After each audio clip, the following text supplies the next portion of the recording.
باب گرامی حکیم الامت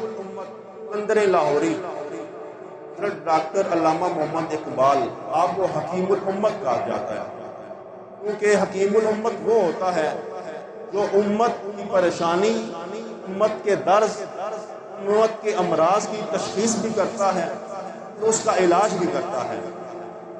آپ اپنے ایک مکتوب میں لکھتے ہیں، اپنی اولاد کو 3 چیزیں سکھاؤ، اپنی نسل کو 3 چیزیں سکھاؤ۔ اگر یہ 3 چیزیں آپ اپنی اولاد کو سکھاؤ گے تو آپ کی اولاد بے روی کا شکار نہیں ہوگی، بلکہ آپ کی اولاد کے دلوں میں حضور کی محبت پیدا ہو جائے گی۔ وہ 3 چیزیں کیا ہیں؟ ان میں پہلی چیز ہے کہ کثرت سے اپنی اولاد کو، اپنی نسل کو نبی پاک صاحب اللہ صلی اللہ علیہ وسلم کی ذات بابرکات پر کثرت سے درود پاک پڑھنا سکھاؤ۔ اس کا فائدہ کیا ہوتا ہے کہ دل میں حضور کا پیار پیدا ہوتا ہے، طبیعت میں نکھار پیدا ہوتا ہے، طبیعت نکھرتی ہے، پاک دامنی نصیب ہوتی ہے۔ آج کل یہی والدین کو پریشانی لاحق ہوتی ہے، اولاد غلط کاموں کی طرف نہ نکل جائے، الٹ پٹنگ چیزوں میں نہ مشغول ہو جائے۔ درود پاک پڑھنے کی یہ فضیلت ہے۔ حضرت ڈاکٹر علامہ اقبال نے بتایا کہ انسان کو جو کثرت سے درود پاک کو اپنا ورد وظیفہ بناتا ہے، اللہ تعالیٰ ان نسلوں کو پاک دامنی عطا فرماتا ہے۔ اور ایک اس کا یہ فائدہ ہے کہ طبیعت میں نرمی بھی پیدا ہوتی ہے۔ آج کل والدین زیادہ یہی شکایت کرتے ہیں، ہماری اولادوں کی تربیت کے اندر سختی ہے، کڑ پان ہے، سختی ہے مزاج کے اندر۔ حضرت ڈاکٹر علامہ محمد اقبال نے بتایا ہے، طبیعتوں کے اندر اگر نرمی چاہتے ہو اپنی اولاد کی، تو اپنی اولاد کو نبی پاک صاحب اللہ صلی اللہ علیہ وسلم کی ذات بابرکات کے اوپر کثرت سے درود پاک پڑھنا سکھاؤ۔ اور ایک اس کا یہ فائدہ ہوتا ہے کہ اولاد ذہین ہوتی ہے، ذہانت والی اولاد ہوتی ہے، اللہ تعالیٰ ذہانت کی دولت سے نوازتا ہے۔ سب سے بڑی اور امپورٹنٹ بات، درود پاک کی کثرت کرنے والے کو اللہ کا قرب نصیب ہوتا ہے، نبی پاک صاحب اللہ صلی اللہ علیہ وسلم کا اس کو قرب حاصل ہوتا ہے۔ احباب گرامی، فتنوں کا دور ہے، 73 فرقے تقریباً و بیش۔ ایک عام آدمی ہر فرقہ اس کو اپنی طرف کھینچ رہا ہوتا ہے، ایک کہتا ہے میری طرف آؤ، دوسرا کہتا ہے میری طرف آؤ، تیسرا کہتا ہے میری طرف آؤ، اور ہر ایک کی زبان پر قرآن کی بولی ہے، حدیث کی بولی ہے۔ ایک عام آدمی تو بہت زیادہ پریشان ہو جاتا ہے، اتنے لوگ 72-73 لوگ اگر ایک بندے کو کھینچ رہے ہوں، اس کا تو دماغ تو پاگل ہوگا۔ جیسے مثال کے طور پہ ہم سفر کرتے ہیں، لاری اڈے پہ جاتے ہیں، وہاں پہ گاڑیاں ہوتی ہیں، اس کے ساتھ کنڈکٹر ہوتے ہیں۔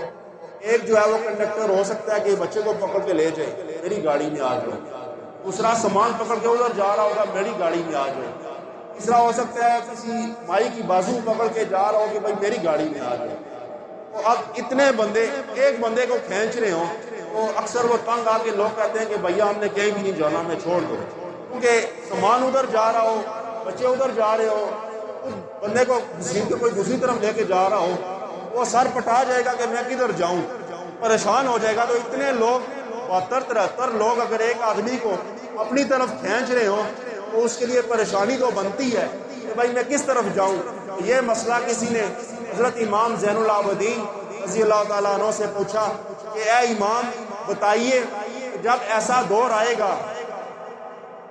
72-73 فرقے ہوں گے، ہر ایک بندے کو اپنی طرف کھینچ رہا ہوگا، تو ہم میں کیسے پتا چلے گا کہ ہم کس کی طرف جائیں، حق کہاں ہے؟ حضرت امام زین العابدین نے اس کو کہا کہ اہل سنت اہل حق ہے۔ وہ سوال کرنے والا بھی بڑا سیانہ تھا، سمجھدار تھا، یہ میں بڑی دلیل کے ساتھ بات کر رہا ہوں۔ وہ دور اندیش تھا، دانا تھا، اس نے کہا کہ اے امام، اگر اس نام اہل سنت کے نام اس ٹائٹل کے ساتھ اور بہت سارے لوگ ہوں گے، ان میں سے ہمیں کیسے پتا چلے گا کون حق پر ہے اور کون حق پر نہیں ہے، ہم کس کی طرف جائیں؟ تو آپ نے فرمایا کہ اہل سنت،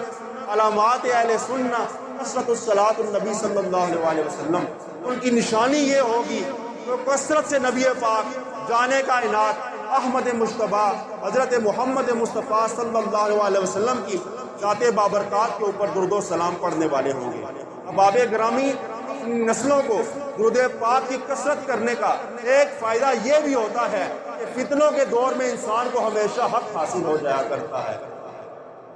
احباب گرامی، اس کا ایک فائدہ یہ ہے کہ لہجوں کے اندر مٹھاس پیدا ہوتی ہے۔ تو درود پاک کی کثرت کرتے ہیں، خود بھی اس چیز کا مشاہدہ کر سکتے ہیں کہ انسان کے لہجوں کے اندر ایک خاص قسم کی مٹھاس پیدا ہو جایا کرتی ہے۔ قلندر لاہوری حضرت ڈاکٹر علامہ محمد اقبال سے کسی نے پوچھا کہ اے علامہ، آپ کو اللہ تعالیٰ نے اتنا بلند مقام اور مرتبہ عطا فرمایا ہے، اس دور میں آپ سے بڑے بڑے شعراء بھی موجود ہیں، جیسے غالب جیسے بہت بڑے بڑے شاعر موجود ہیں، لیکن اللہ تعالیٰ نے جو عزت، جو مقام، جو مرتبہ آپ کو دیا ہے وہ کسی اور کو حاصل نہیں ہوا۔ تو یہ کیسے ہے؟ حضرت ڈاکٹر علامہ محمد اقبال نے اس کے پوچھنے پر راز سے پردہ اٹھایا۔ آپ نے کہا کہ میں نے اپنی زندگی میں نبی پاک صاحب الاولیاء صلی اللہ علیہ وسلم کی ذات بابرکات کے اوپر گن کر 1.25 کروڑ مرتبہ درود و سلام پڑھا ہے۔ جب میں نے اس درود و سلام کو 1.25 کروڑ مرتبہ مکمل کیا، اللہ تعالیٰ نے مجھ کے اوپر اپنی خاص رحمت اور برکتوں کا نزول فرما دیا، اور دنیا کے اندر، معاشرے کے اندر اللہ تعالیٰ نے جو مقام اور جو مرتبہ، جو عزت، جو شہرت مجھے دی، اللہ تعالیٰ نے وہ کسی کو نہیں دی۔ باب گرامی، ایک یہ فائدہ ہوتا ہے جب نسلوں کو درود پاک کی کثرت کے اوپر لگا دیتے ہیں تو اللہ تعالیٰ ان نسلوں کو گرا روی کا شکار نہیں ہونے دیتا، بلکہ ان کو حق کا راستہ مل جایا کرتا ہے۔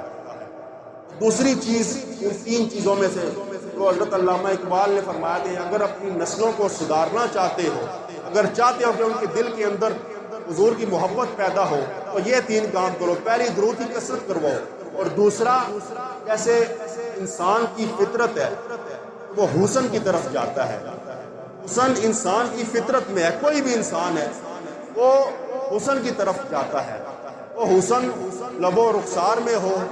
نرگسی آنکھوں میں ہو، معصوم بچے کی مسکراہٹ میں ہو، کسی سفید ریش، سفید بالوں والے بزرگ کی سفیدی میں ہو، اسے قضا کی رنگینی میں ہو، بلبل کے لہجے میں ہو، کوئل کی دل فریب آواز میں ہو، تتلی کے پروں میں ہو، قدرت کی سنائی کے رنگوں میں ہو، کسی بھی میں ہو۔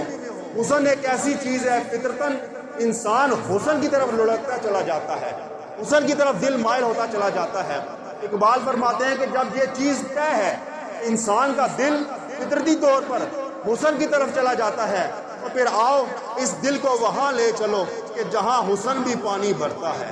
جہاں عشق بھی غلامی کرتا ہے۔ اس دل کو اس بستی کی طرف لے چلو جہاں پہ شاہ خوباں کی بستی ہے۔ جب یہ پاک احمد مجتبیٰ حضرت محمد مصطفیٰ صلی اللہ علیہ وسلم کی چوکھٹ پر اس دل کو لے چلو۔ اس ضمن میں حضرت ابو طفیل رضی اللہ تعالیٰ عنہ سے ایک حدیث مروی ہے، پیش کرنا چاہوں گا۔ حضرت ابو طفیل رضی اللہ تعالیٰ عنہ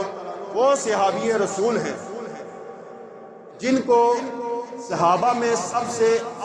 آخر میں جن کو موت آئی اور انہوں نے اس دنیا سے پردہ فرمایا، صحابہ میں سب سے آخر میں،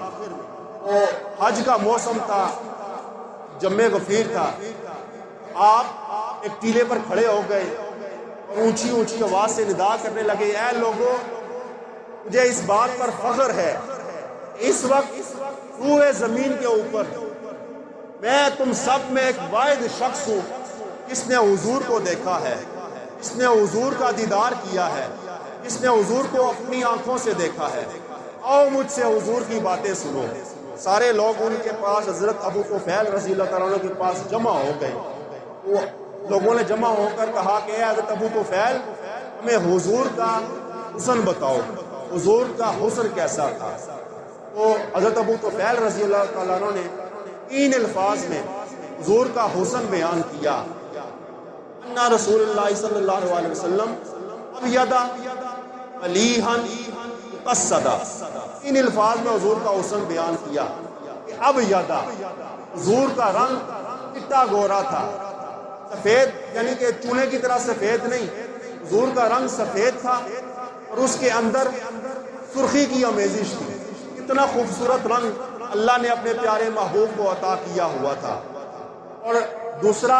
ملیحن، نمکین حسن، اللہ پاک نے حضور پاک صلی اللہ علیہ وسلم کو عطا فرمایا ہوا تھا۔ اعلیٰ حضرت نے فرمایا ذکر پھیکے ہیں جب تک نہ مذکور ہو، ذکر پھیکے ہیں جب تک نہ مذکور ہو، اے نمکین حسن والا ہمارا نبی،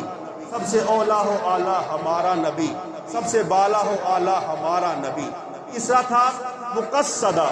یعنی کہ حضور کا متوازن قد تھا، یعنی کہ نہ ہی بہت زیادہ لمبا تھا بڑا اور نہ ہی بہت زیادہ چھوٹا، درمیانہ حضور کا متوازن قد تھا، لیکن ایسا متوازن قد تھا کہ اٹھتا ہوا متوازن۔ اگر حضور پاک نبی پاک صاحب الاولاق صلی اللہ علیہ وسلم 10,000 کے مجمع میں بھی کھڑے ہوتے تھے تو لوگوں کے سروں سے حضور پاک صلی اللہ علیہ وسلم کے کندھا مبارک اونچے نظر آیا کرتے تھے، یعنی کہ بڑے بڑے قدوں والے لوگ موجود ہوتے تھے، لیکن اللہ نے حضور کو یہ شان عطا فرمائی ہوئی تھی کہ آپ کا قد مبارک درمیانہ ہونے کے باوجود بھی جب 10,000 کے بڑے بڑے قد والے لوگوں کے درمیان میں حضور پاک کھڑے ہوتے تھے تو آپ کا قد مبارک، آپ کے کندھے مبارک باقی لوگوں کے سروں سے اونچے اونچے نظر آیا کرتے تھے۔ احباب گرامی، حضور کا حسن ایک ایسی چیز ہے، جب آپ اپنی نسلوں کو، علامہ فرماتے ہیں کہ اپنی نسلوں کو، اپنی اولادوں کو جب حضور کا حسن بتاؤ گے، حسن کی ایک فطرت ہے کہ انسان کا دل حسن کی طرف لڑکتا چلا جاتا ہے، حسن کی طرف مائل ہوتا ہے۔ جب حضور کا حسن اپنی نسلوں کے سامنے پیش کرو گے پھر آپ کی اولادوں کے دلوں کے اندر نبی پاک صاحب الاولاق صلی اللہ علیہ وسلم کی محبت پیدا ہوگی، الفت پیدا ہوگی، پیار پیدا ہوگا۔ تیسری چیز جو علامہ نے فرمائی کہ اپنی اولادوں کو سکھاؤ وہ ہے نبی پاک صاحب الاولاق صلی اللہ علیہ وسلم کی سیرت مبارکہ۔ جیسے نبی پاک صاحب الاولاق صلی اللہ علیہ وسلم کی صورت جیسی کسی کی صورت نہیں ہے، ایسے ہی نبی پاک صاحب الاولاق صلی اللہ علیہ وسلم کی سیرت جیسی کسی کی سیرت نہیں ہے۔ سیرت کا ایک بہت ہی مشہور واقعہ جو آپ نے یقیناً سن رکھا ہوگا، بچے کو یہ پتا ہوتا ہے کہ یہ ایک سیرت کا واقعہ ہے۔ نبی پاک صاحب الاولاق صلی اللہ علیہ وسلم کی مجلس لگی ہوئی تھی، صحابہ کرام کا جمع غفیر تھا، ہجوم عاشقاں تھا۔ نبی پاک صاحب الاولاق صلی اللہ علیہ وسلم کی مجلس کے اندر ایک شخص کھڑا ہوا، اس نے کہا کہ یا رسول اللہ صلی اللہ علیہ وسلم، ہمارے ماں باپ آپ پر قربان ہو جائیں، مجھے ایک پریشانی ہے، کافی دنوں سے میرا بچہ مجھے مل نہیں رہا، دعا فرمائیے کہ میرا بچہ مل جائے۔ نبی پاک صاحب الاولاق صلی اللہ علیہ وسلم نے بھی ہاتھ نہیں اٹھائے تھے، اس مجلس کے اندر سے یہ ایک شخص اٹھا، اس نے کہا کہ یا رسول اللہ صلی اللہ علیہ وسلم، میں نے ابھی ایک فلاں باغ کے پاس سے میں گزر کے آیا ہوں،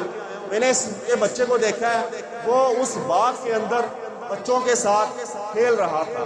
یہ سن کر وہ بچہ، اس بچے کا والد اٹھ کر تیزی سے دوڑ پڑا تو اس باغ کی طرف۔ حضور نے اس کو واپس بلوایا، واپس آؤ۔ اب اس کو واپس بلوا کے لایا گیا، حضور نے فرمایا بہت جلدی ہے؟ اس نے کہا کہ جی یا رسول اللہ، جلدی تو ہوگی، اتنے دن سے بچہ بچھڑا ہوا ہے، اس کی ماں گھر میں الگ پریشان ہے، اتنے دن سے کچھ کھایا پیا نہیں اس نے، اور میرا بھی دل اتنے دنوں سے بے چین ہے، ابھی پتا چلا کہ بچہ وہاں پہ ہے، اسی لیے میں اپنے آپ کو سنبھال نہیں سکا، میں جلدی سے وہاں جانا چاہتا ہوں۔ نبی پاک صاحب الاولاق صلی اللہ علیہ وسلم نے فرمایا کہ وہاں پر ضرور جاؤ، میں نہیں روکتا، اپنے بچے کو لے آؤ، لیکن میں تم سے یہ کہنا چاہتا ہوں کہ وہاں پر جا کر اپنے بچے کو بیٹا کہہ کر نہ بلانا، وہاں پر جا کر اس کا جو نام ہے اس نام سے بلانا۔ اس نے کہا کہ یا رسول اللہ، اگر میرا بیٹا ہے وہ تو بیٹا کہنے میں کیا حرج ہے؟ حضور نے کہا کہ حرج کوئی نہیں، لیکن وہاں پہ بہت زیادہ بچے کھیل رہے ہوں گے، یقیناً اس کے اندر کوئی یتیم بچہ بھی کھیل رہا ہوگا، تم اتنے دن سے اپنے بیٹے سے جدا ہو، جب تم دوڑ کر جاؤ گے تمہاری یہ کیفیت ہوگی، تم اس کو بیٹا بیٹا کہہ کر بلاؤ گے، اپنے سینے سے لگاؤ گے، وہاں پہ جو ان بچوں میں یتیم بچہ کھیل رہا ہے اس کے دل کے اوپر چھریاں چلیں گی۔ جب اس کے دل کے اوپر چھریاں چلیں گی تو اللہ پاک ناراض ہوگا، اس کے دل میں یہ خیال آئے گا کہ کاش میرا والد بھی ہوتا، آج مجھے بھی گلے سے لگاتا اور مجھے پیار کرتا، مجھے بیٹا کہتا۔ احباب گرامی، سیرت کا یہ وہ دل فریب واقعہ ہے، اس سیرت کے واقعے کو سن کر ایک ہندو یہ واقعہ سن کر مسلمان ہو گیا۔ اس سے پوچھا گیا کہ تمہارے مسلمان ہونے کی کیا وجہ ہے؟ تو اس نے کہا کہ میں نے سیرت کا یہ واقعہ سنا، میری زندگی کے اندر تبدیلی آ گئی کہ ایسا میٹھا دین اسلام جو ایک بچے کی دل آزاری کو بھی برداشت نہیں کرتا، وہ ہندو اپنے مذہب باطلہ کو چھوڑ کر دائرہ اسلام کے اندر داخل ہو گیا۔ جب ہم اپنی اولادوں کو نبی پاک صاحب الاولاق صلی اللہ علیہ وسلم کی سیرت بتائیں گے، دیکھیں کہ سیرت کا یہ واقعہ اس کے اندر اتنا درد ہے، اتنا اثر ہے کہ اس واقعے سے ایک غیر مسلم اپنے مذہب کو چھوڑ کر مسلمان ہو جاتا ہے۔ جب ہم اپنے مسلمان بچوں کو، کلمہ گو مسلمان بچوں کو حضور کی سیرت سکھائیں گے تو پھر وہ یقیناً پیرا روی کا شکار نہیں ہوں گے، بلکہ ان کے دل کے اندر حضور کی محبت، حضور کی الفت اور حضور کا پیار پیدا ہوگا۔ جب دلوں کے اندر حضور کا پیار پیدا ہو جائے، حضور کی محبت، حضور کی شفقت پیدا ہو جائے، پھر اولاد پیرا روی کا شکار نہیں ہوتی، پھر وہ والدین کی نافرمانی نہیں کرتی، بلکہ وہ اپنی زندگی دینی تعلیمات کے مطابق اور نبی پاک صاحب الاولاق صلی اللہ علیہ وسلم کی سیرت کے مطابق عمل پیرا ہو کر گزارتی ہے۔ باب گرامی، آج ہم سب کو چاہیے ہم اپنی نسلوں کو دین متین کی تعلیم حاصل کرنے کے لیے ان کو دینی مدارس کے اندر بھیجیں۔